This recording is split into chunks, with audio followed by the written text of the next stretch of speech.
And the chair is willing to take you up on that, General.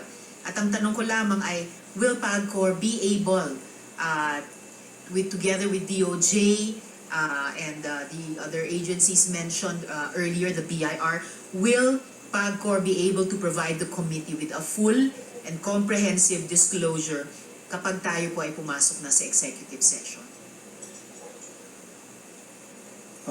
Yes, ma'am. As far as I know, I'm in contact with different law agencies, ma'am. So I have some data that is very relevant to the issue now, ma'am. Salamat po, General Villanueva.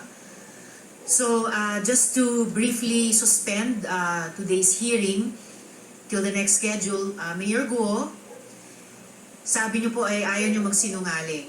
Pero sa nakaraang mga oras, dami ko pa rin pong narinig. Sinabi niyo sa TV interview na iniwan kayo ng nanay niyo pagkapanganak niya. Pero, kanina lang inamin niyo na may anak pang sumunod sa inyo at 3 pa kayong magkakapatid. Sabi niyo, nalaman yung kapatid niyo, sina Sheila at Steven Guo.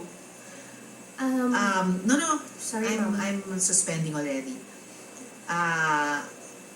Pagkatapos ng hearing, pero inamin niyo rin kaninang nagsinungaling kayo last hearing para protektahan sila.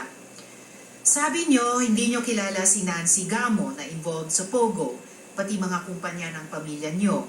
Pero, nung pinakita na ang pruweba, naalala niyo bigla. Pinipilit niyo na simpleng tao lang kayo, pero ang laman ng SALN niyo, daan-daang milyong piso. Mayor Guo, pag sisinungaling pa rin po ang paglilihim ng katotohanan. Kayo lang ang nakilala kong tao na hindi daw kilala ang kapatid, pero magkasama sa travel abroad. Nakikipag-partner sa milyong-milyong pisong negosyo na di kilala ang kasosyo. Humihiram ng kotse, pero di alam ang pangalan ng hiniraman. Nagbenta ng chopper at may utang pa sa inyo, pero di kilala ang pangalan ng sisingilin. Tila sa dami ng assets, kumpanya at property na di makakip track at kailangan pang magtanong sa abogado, tila may dagdag bawas pang ginagawa.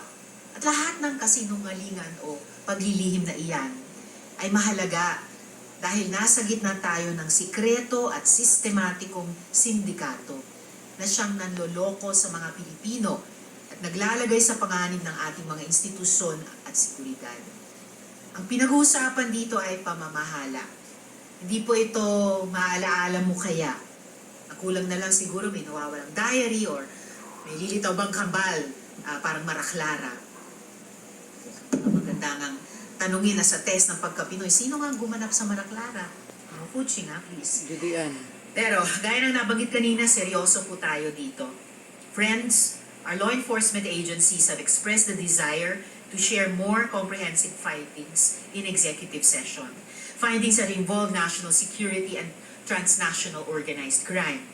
Ang susunod na hearing, pili na lang ang tatawagin namin at ito po ay hindi rin bukas sa media. Kailangan natin na lumabas ang katotohanan. Kailangan natin maintindihan ang punot dulo nito. Alang-alang sa bayang Pilipinas. So sa lahat, marami pong salamat at sa ngayon, this hearing is suspended.